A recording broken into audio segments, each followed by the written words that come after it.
अब हम जानेंगे कि स्वर से भविष्यवाणी कैसे कर सकते हैं। तो स्वर विज्ञान केवल कार्यों को सफल ही नहीं करता है, उसके थ्रू हम भविष्यवाणी भी कर सकते हैं। असफल होने वाला है, क्या विफल होने वाला है, उसकी भविष्यवाणी भी कर सकते हैं।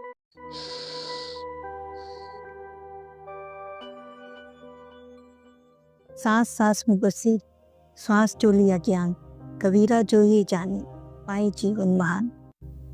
कबीरदास जी का ये दोहा ये बताता है कि हमें श्वास या स्वर का सही ज्ञान होने पर किस तरह हमारे जीवन को महान, उपयोगी और सफल बनाता है। नमस्कार दोस्तों, हमें संगीता सत्संग वर्ल्ड में तो आज हम इसी संदर्भ में बात करेंगे कि किस तरह श्वास का, स्वर का सही ज्ञान, सगुण स्वर का, निगुण स्वर का, रिक्त स्वर, भरेवर स्वर, इनका सही ज्ञान होने पर किस तरह हमारे जीवन को आगे बढ़ाता है, किस तरह हमें जो छोड़ना है उसे छुटाता है, किस तरह हमें जिसे जोड़ना है उससे जुड़ाता है। तो चलिए हम आगे बढ़ते हैं, लेकिन आगे बढ़ने से पहले अगर आप इस चैनल पर नए हैं तो इस चैनल को सब्सक्राइब कीजिए, और अगर ये वीडियो हमारा पसंद आता है आपको, इसे लाइक कीजिए और अपने दोस्तों और फैमिली के साथ शेयर कीजिए, और साथ में हमें सजेशन दीजिए कि आपको ये वीडियो पसंद आ रहे हैं तो आपके सुझाव भी दीजिए। तो चलिए आज हम इस यात्रा में और आगे बढ़ते हैं। तो दोस्तों, हम कई बार तो हमें पता नहीं चलता है कि हमें स्वर का सही ज्ञान नहीं होता है कि कौन सा स्वर चल रहा है हमारा। इसमें बहुत कन्फ्यूज़न होता है।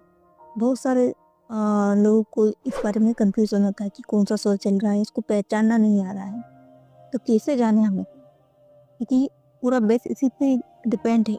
तो कुछ क्वेश्चंस मुझे इस तरह से आए हैं। बहुत से लोगों को ये लगता है कि स्वर को पहचाने कैसे?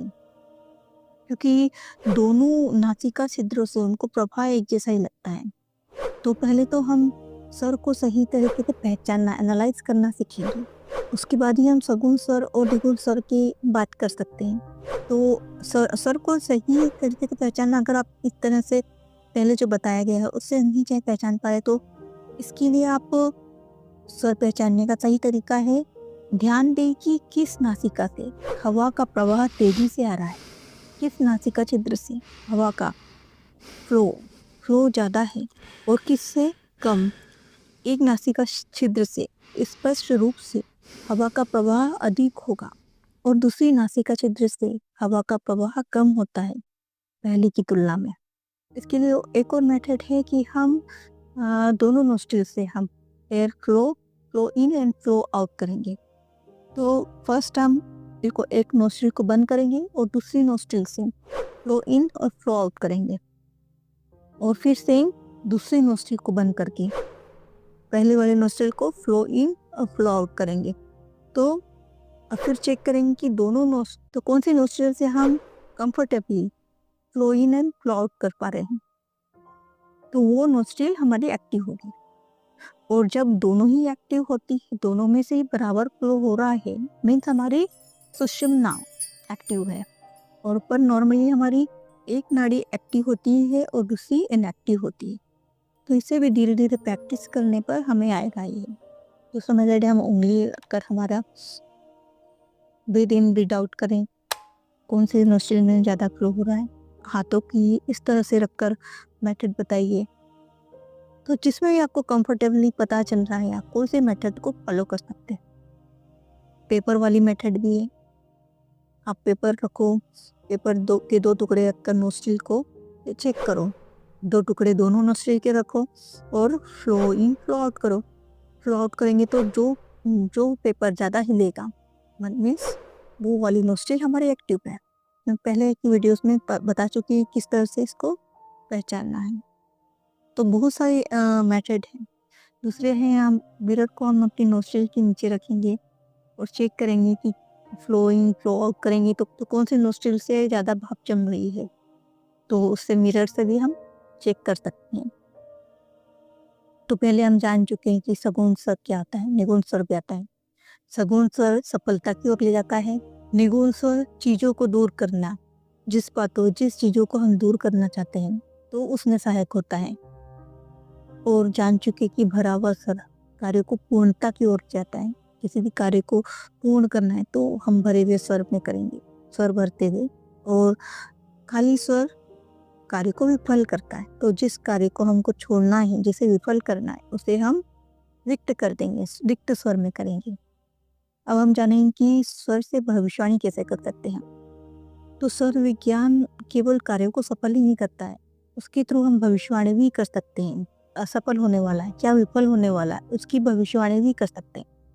तो सपोज हमारा चंद्र स्वर चल रहा है और कोई व्यक्ति हमारे वही बाएं साइड से आता है, बाएं डोर से आता है और कुछ क्वेश्चन करता है और बाएं साइड ही बैठ जाता है हमारे चंद्र स्वर के साइड। तो वो जो क्वेश्चन करेगा, मीन्स हमारा चंद्र स्वर चल रहा है तो हमारे बाएं साइड से आकर और बाएं साइड ही बैठ जाएगा, तो वो उसके क्वेश्चन का आंसर होगा कि वो उस कार्य में सफल होगा, क्योंकि हमारा ये एक्टिव स्वर है और उसके साइड ही आकर वो बैठा है।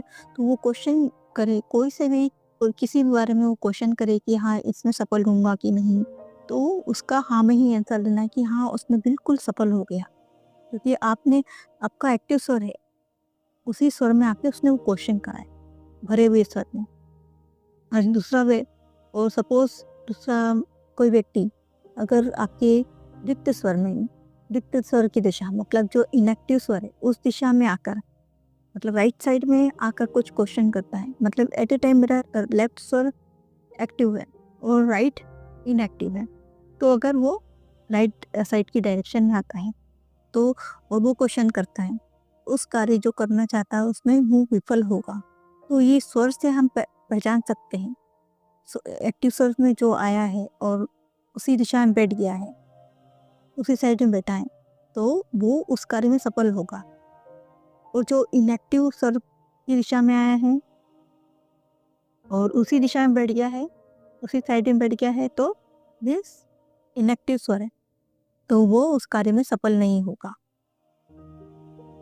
तो इससे हम पहचान सकते हैं।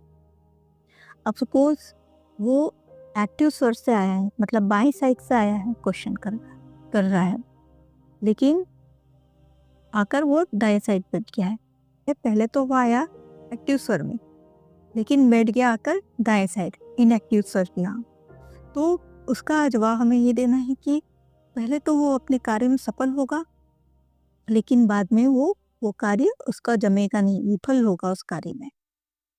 और दूसरा, अगर वो इनएक्टिव स्वर से आया है लेकिन आकर एक्टिव स्वर के यहाँ बैठ गया है, मीन्स दाहिनी साइड से आया है लेकिन आके बाई साइड बैठ गया है, तो उसका आंसर ये होगा कि वो पहले तो अपने कार्य में असफल होगा। जो भी कार्य शुरू करना चाहता है, जो भी बिजनेस या कोई भी क्वेश्चन है उसका, तो पहले तो उस कार्य में वो सब उसको खास सफलता नहीं मिलेगी, लेकिन बाद में वो कार्य बाद में बहुत सफल होगा। तो इसका आंसर ये देना है। इस तरह से हम स्वर का एनालाइज करके भविष्यवाणी नहीं कर सकते हैं। तो उसका क्वेश्चन कोई कुछ भी हो सकता है कि वो कोई प्रॉपर्टी खरीद रहा है, सोना खरीदना चाहता है, या फिर कुछ बिजनेस स्टार्ट करना चाहता है, जो भी उसका क्वेश्चन है, तो उसके अकॉर्डिंग हम स्वरों, अपने स्वरों को एनालाइज करके हम उसको प्रॉपर आंसर दे सकते हैं। तो बहुत गहरा रहस्य है इन स्वरों में। तो इस तरह से हम प्रिडिक्शन भी कर सकते हैं अपने कार्यों के बारे में, दूसरों के कार्यों के बारे में। तो सुगुण स्वर, गुण स्वर, भरे स्वर, रिक्त स्वर, सबका बहुत महत्व है, सबका के बारे में जानना बहुत जरूरी है। लेकिन बेसिक हम पहले स्वरों को अच्छी तरह से रियाज करें, स्वर को अच्छी तरह से साधें हम। तो आशा करती हूँ आज का सेशन आपको काम आए। तो चलती हूँ, मैं मिलती हूँ नेक्स्ट वीडियो में नेक्स्ट स्वर के रहस्यों के साथ।